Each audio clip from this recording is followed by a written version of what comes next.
Greetings in the name of the Most High Yah. It's King Nvda, aka King Solomon, staying wise in life and in these markets. And I'm gonna do a trade recap on my Nvidia trade. So let's get started here. Today is the 23rd of August 2022. It's 11:40 a.m. So let's get started here. As I was saying in my pre-market watch list video, looking at Nvidia, we had this lower value relationship, so I was looking for a retest of R3 to go short. So this is what I did. First 5 minutes we got the rejection off of R3 right here, and it's a double pivot zone where we have the pivot level, floor pivot at 171.86 and R3 at 171.98. So it's a heavy resistance zone. So let's see, I took this first trade here, went short,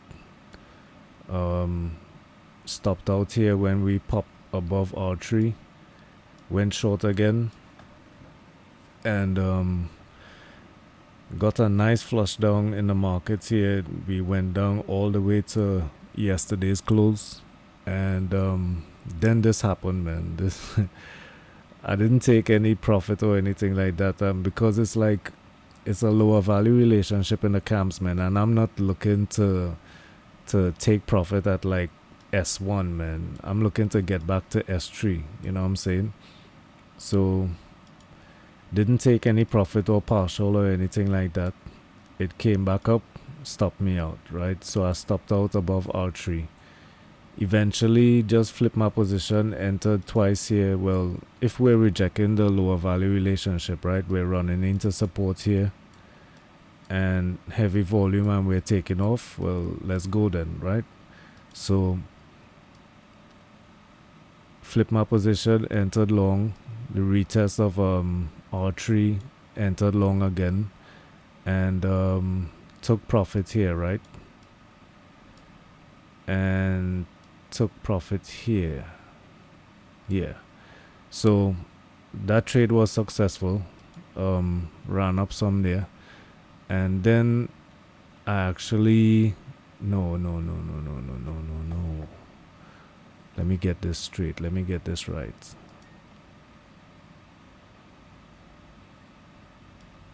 From this long right here, these two positions, stopped out here and flip my position to short, right? Yes, so this is it, my bad. So flip my position here, went long on these two positions, stopped out here in profit, then flip my position, went short on the rejection of R3, right?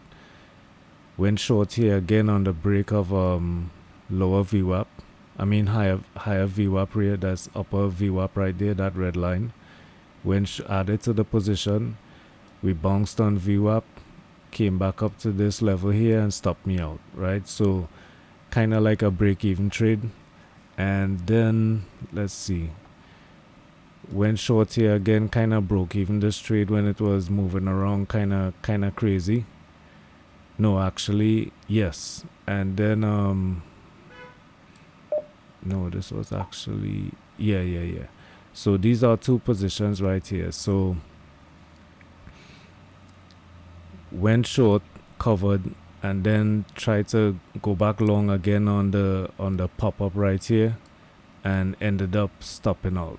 So that was like, it's just a losing trade, man. I was getting kind of chopped up, going back and forth, and not really getting any decisive moves. And I was looking at how the US dollar was falling, and this here started to pull back, so I'm looking at it as probably like a long and stuff like that. But it really chopped me up, man. It really got me off my game. Like, it got me off tilt, you know what I'm saying? So this ended up a losing trade, but all of this is proper risk management. At this point I wasn't really that much down. And let's see, tried a short here on Meta as well. On the rejection of R3, came in kind of late, went short on the break of VWAP because I was looking at Nvidia mostly.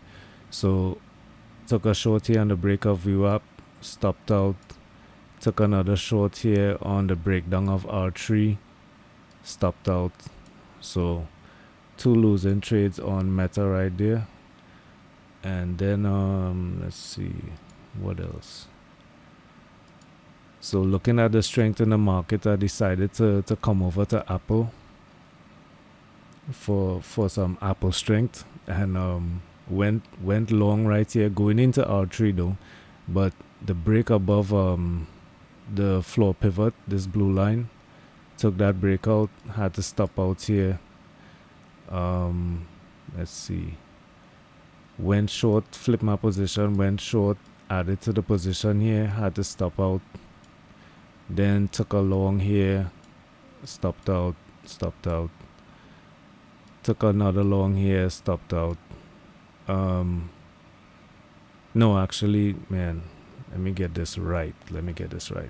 So the first one here was a short that stopped out, right? Stopped out here, right? Then this one here was another short that stopped out, and this one here was a long that failed, that stopped out. Went short here, got back some here when it popped up. I think I stopped out here, then went short again and recovered some here on Aapl, right? So I recovered some of this of the loss today, and it came down to like 1 hour, right? Because I think I was like at a 2 hour loss, and this is when I actually made back some of my my losses, because this one here, yeah, these were actually some green trades. So let me say this correctly, right? So firstly, went long here, stopped out, went long here, stopped out, went long here and stopped out, then took the break of VWAP, took some partials here, added to the position and stopped out, covered my position here. So yeah, sorry for the confusion. So this is what netted me back my netted me like 1 hour, right? So got me back down to like minus 1 hour for the day. So this was a short here, partial short again, adding to the position, covered some here at S3 when we bounced here and got above S3 to pre-market low, covered some as my rules on the break above lower VWAP, and now we're pushing up again. So got myself to minus 1 hour today, which is, again, as I was saying in the last video, proper risk management, always losing less than I win, so always winning more than I lose. And when we have these kind of red days, it's always minimum, you know what I'm saying? And for those who don't know what 1 hour is, it's 1% of your account, right? Well, for me anyway. Some people calculate these things differently, but for me, 1 hour is 1% of my account, right? So when we're talking about hitting 4 hour for the day, that's hitting 4% profit against my account, right? So whatever's in your PNL, let's say it's and this is not what's in my PNL, right, or in my brokerage account, but let's say you have $10,000 in your account. If you lose 1% of that, that'll be $100, right? So if you gain 4% on it, like 4 hour, that would be $400. So that's just how it's calculated, you know what I'm saying? That's just trader talk, you know what I'm saying 1 hour and stuff like that, instead of saying like 1%, you know what I mean? Alright, y'all, it's King Yadeya, aka King Solomon, staying wise in life and in these markets, and y'all trade safe and stay blessed.